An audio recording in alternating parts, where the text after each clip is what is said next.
Hey friends, it's Kathleen, and just like last time, I'm ill. Tea just spilled everywhere. Ha ha ha ha ha ha. So today I'm going to be doing something on my channel that I'm hoping is going to become a bit of a series, and that is top 3 worst 3. So today I'm going to be talking about my top 3 contemporary books and then my worst 3 contemporary books. Now the top 3 were pretty hard to narrow down because I have a few that I absolutely love. And then I have a lot that I really like, so I wasn't sure what I wanted to throw in there, but I went with the 3 that I always recommend to people.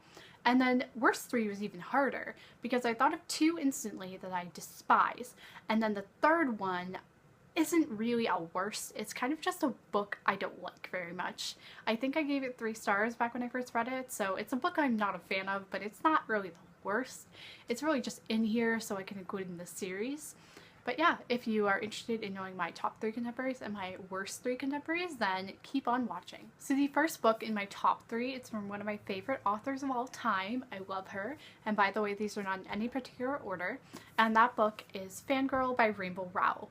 So I'm a huge fan of this book. I love anything Rainbow Rowell writes, but I think this is my favorite. It's one of those things where I just go back to it and I feel happy when I read it. I really related to Kath, the main character, who is one of my favorite characters of all time, how she was obsessed with fandom and how she had to learn to let that go, because that was me for a long time. And I thought the romance is very cute in here. I love the emphasis on family relationships and on relationships between siblings. This is one of those books that I will always recommend to people because I just think it's really wonderful. And I have the super pretty limited edition one that has like the little bookmark. I wish all books came with a pretty bookmark. Like, all of them. That would just be great. Every book should be a special edition book, but charge the normal prices. Don't charge me $20 more. Anyway, this is definitely in my top 3 contemporaries. I always come back to it and I always love it, so it will probably always be on this list. Next here we have a contemporary that I love more than almost any contemporary I've ever read. It's actually in my top 5 favorite books of all time, so you know it's very special to me, and that book is I'll Give You the Sun by Jandy Nelson. This book is stunning. It made me understand how art feels, and I'm not an artist. Colors and all that mean nothing to me in my own world, but this book just describes them so vividly, and it depicts these heartbreaking relationships between siblings and between family members, and I can't help but love that. So I absolutely fell in love with this book. It's basically about 2 twins who, when they're 14 years old, they're really close, and then when they're 16 years old, they're not close at all, and Jude, the older twin, is told from the perspective of being at 16, and then Noah's when he's 14, and it alternates between them. And you find out what went wrong in their relationship and what went wrong in their general lives that has made their whole family essentially split apart. It's a beautiful book. It's about loss and love and grief, and I absolutely love this book. I would give it 5 stars to the heavens. It's one of my favorite books of all time. I remember when I first finished this, I squealed because the last line was just so beautiful and it just hit me, and I'm in love with this book. I can never say enough good things about it. My final top 3 contemporary has got to be Me and Earl and the Dying Girl by Jessie Andrews. I love this book. I've never laughed harder than when I first read this book. It is such a funny and honest portrayal of what a teen would actually do when his friend is diagnosed with cancer. What I hate is that on the cover, once you take off the little Heather's Pick sticker, which I'm going to do now because I didn't even know that was still there, but once you go take that off, you see that it says, "This book begs comparisons to The Fault in Our Stars." And a part of me thinks, okay, but it's really nothing like The Fault in Our Stars at all. They both have a girl that has cancer. That's about it. This book is just so refreshing, especially if you're thinking it's going to be like The Fault in Our Stars, because it's way funnier. And I do like The Fault in Our Stars, but this one's better. It has no romance, which is so nice for a YA book. It's just hilarious at all times, and it still hits you at various points. It still punches you in the gut, so I really recommend this, especially if you're looking for a YA contemporary that breaks the normal bonds of what you expect YA contemporary to be. So getting into my worst 3 YA contemporaries, the first one is one that I feel like no one's ever heard of because it was published by an indie press here in Canada, and it was actually sent to me as an ARC from Indigo, so thank you so much to them for that.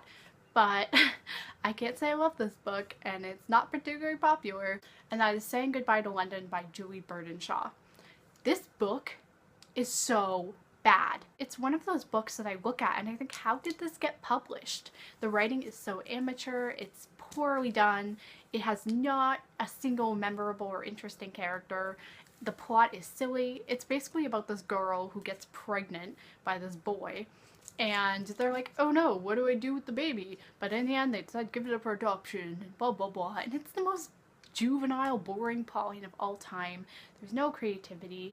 The author thinks she's surprising you with things, but she's really not. She's really just boring you and telling you what you figured out 20 chapters ago. And I really do not like this book. I'm sorry, I don't like it at all, but props to those who do. So the next book I have here is one that is a very popular book, so this might be a little bit controversial, but that is All the Right Places by Jennifer Niven. This book is one that I had heard so much hype for, and everyone had told me how amazing it was going to be, so I went into it expecting that, and I was so disappointed. It took me about 5 months to read, and I know I was in first year university, but I definitely probably would have gone to it if I had been more invested, but I thought the characters were really flat. I thought the story just used suicide as a plot device. I didn't feel like the characters were anything more than their mental illness, and I felt like the message was really bad. At the end of the book, she basically says that there are some people who weren't meant to last a long time, implying that there are some people ultimately who you just can't save, and that's a horrible, horrible message. There also isn't a single decent adult in this freaking book. The adults don't really do anything in this book. I think they're super unhelpful, and I think that's a really unhealthy depiction. So I really didn't like this. I gave it 2 out of 5 stars, I think, and that's only because I thought the writing was somewhat competent. But the actual plot was not, the characters were not, it was just not a good read overall. So it is definitely my top 3 worst contemporaries. So the final book I have to show you guys is a bit of an honorary mention because I don't hate this book. I'll be honest, I just wasn't sure what else to pick for my 3rd worst contemporary. There are books that I dislike more than this, but when I look back on it, I really think I dislike this book the more and more I think about it. And that book is Dumplin by Julie Murphy. This is a really popular book, and I can totally see why. I think it has an amazing message, but I just thought it was dull. It's a boring book, to be honest. The main character, Willow Dean, doesn't even enter the beauty pageant until like halfway through the book, so the main plot doesn't even start for a long time.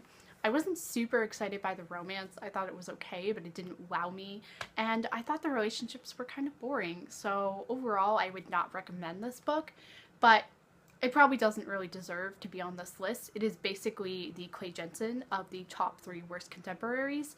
You don't deserve to be here, but you are. I'm so sorry. So those were all my top 3 and worst 3 contemporaries. I am hoping to do this for other genres, so I want to do adult contemporary, YA fantasy, YA sci-fi, different things like that. I just have to get out there and expand a bit more, but I hope you guys did at least slightly enjoy this video. If you did, subscribe, and I will see you guys soon. Bye!